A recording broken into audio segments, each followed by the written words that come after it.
Welcome to Better Story. Imagine the most secure fortress in the world. High walls, laser grids, armed guards, and unbreakable digital encryption. This is the Central Intelligence Agency, the CIA, the people who know everyone's secrets. Now, imagine who could break into that fortress.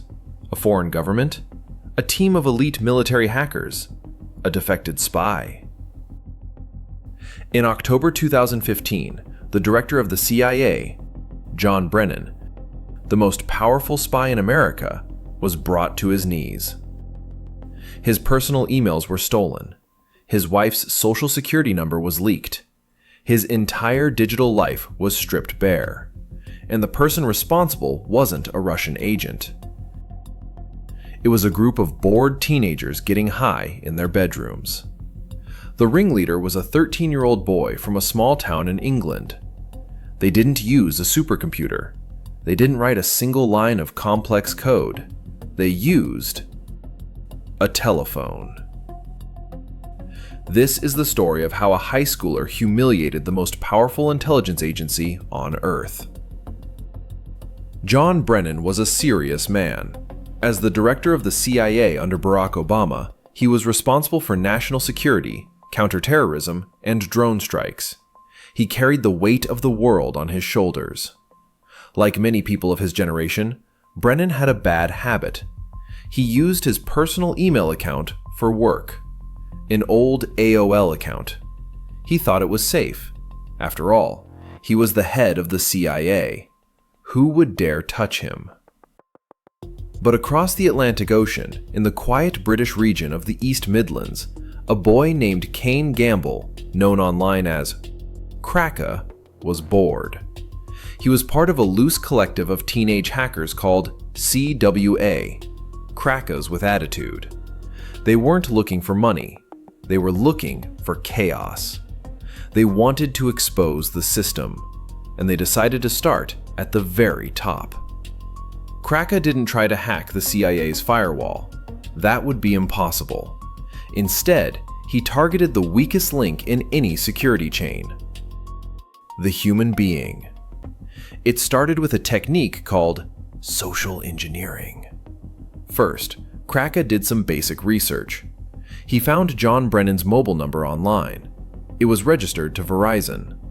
He checked the number using a reverse lookup service. It confirmed the carrier. Then the game began. Crackas picked up his phone and dialed Verizon customer support. He wasn't nervous. He had done this 100 times. Here is a reconstruction of that call, based on what Crackas later told journalists. Hello? Yes, I'm calling because I'm locked out of my account. I need to reset my PIN. I can help with that, sir. Can you confirm the account owner's name? Sure, it's John Brennan. The operator sees the name. Maybe she recognizes it, maybe she doesn't, but she follows protocol. Okay, Mr. Brennan. To reset the PIN, I need your 4-digit security code. Crackas doesn't have the code. This is where most people would hang up. But a social engineer knows that customer service agents are trained to help, not to block. They want to solve the problem. Listen, I don't have the code. I'm actually a technician from Verizon. I'm working on the internal system, trying to fix a glitch on this account, and the system is freezing up because I don't have the user's PIN. Can you just bypass it for me? It was a lie. A bold, stupid lie. But he said it with confidence. He even made up an employee ID number. I'm not supposed to give out that information. Look, I have a supervisor breathing down my neck here. We need to close this ticket. Just give me the PIN so I can finish the diagnostic. Okay, the PIN is 1421. That was it. With just a few minutes of talking, a 13-year-old boy had the master key to the CIA director's mobile account. But he wasn't done. The mobile account was just the doorway. The real treasure was the email. With the Verizon account compromised, Crackas could see the backup email address listed for recovery. It was an AOL account. He went to AOL's login page.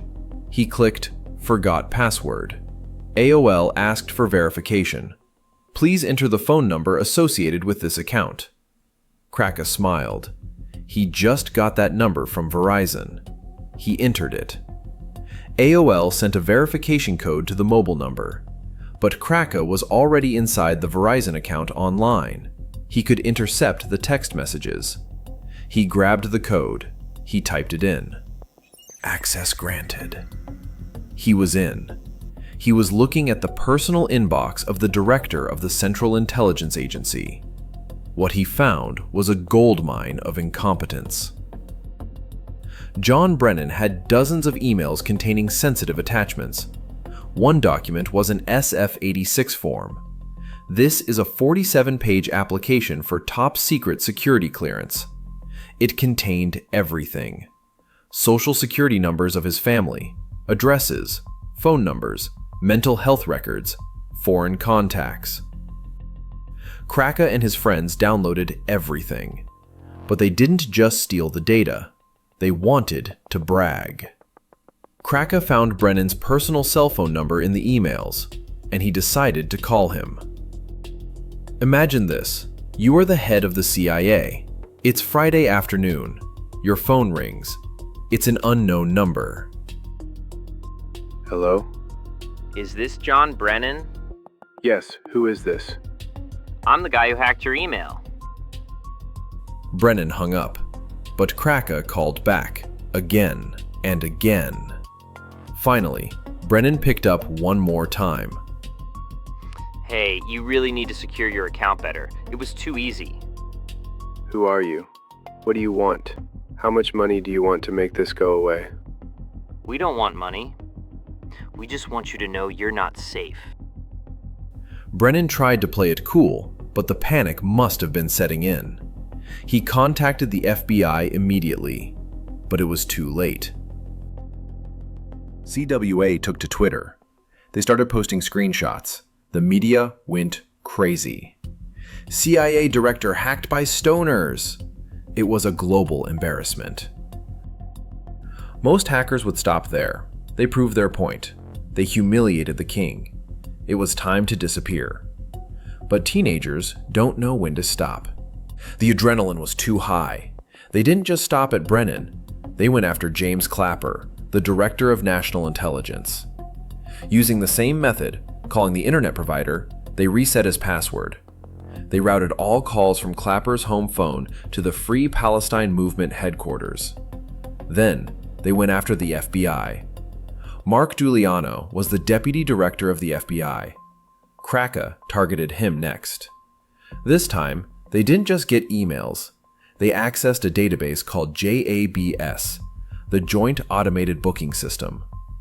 This is the database police use to track arrests across the country. CWA posted the names and details of undercover police officers in Miami. They were out of control. They felt untouchable.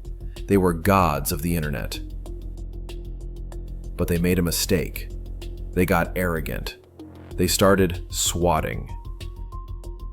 Swatting is when you call the police and report a fake hostage situation or a bomb at someone's house, so the SWAT team kicks down their door. They swatted local police stations. They swatted schools.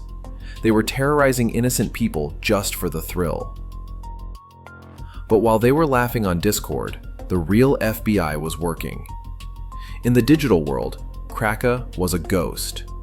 He used VPNs, proxies, and encrypted chats. But in the real world, Kane Gamble was a 15-year-old boy living with his mother in a small council house in Colville, Leicestershire. He had autism. He spent almost all his time in his dark bedroom. His mother thought he was just playing video games. She brought him snacks and told him not to stay up too late. She had no idea that her son was holding the US government hostage. But the FBI has resources that teenagers can't imagine. They tracked the IP addresses. They analyzed the voice patterns from the prank calls. They worked with British cybercrime units. February 9th, 2016. Kane was in his room. Maybe he was planning his next target.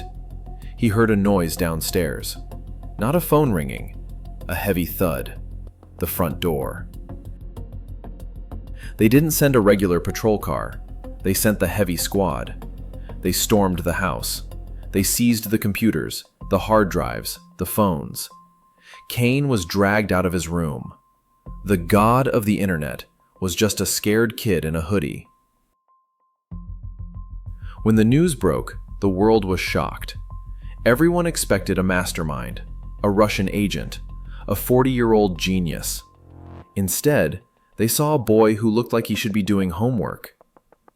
Kane Gamble pleaded guilty to 10 charges of computer misuse.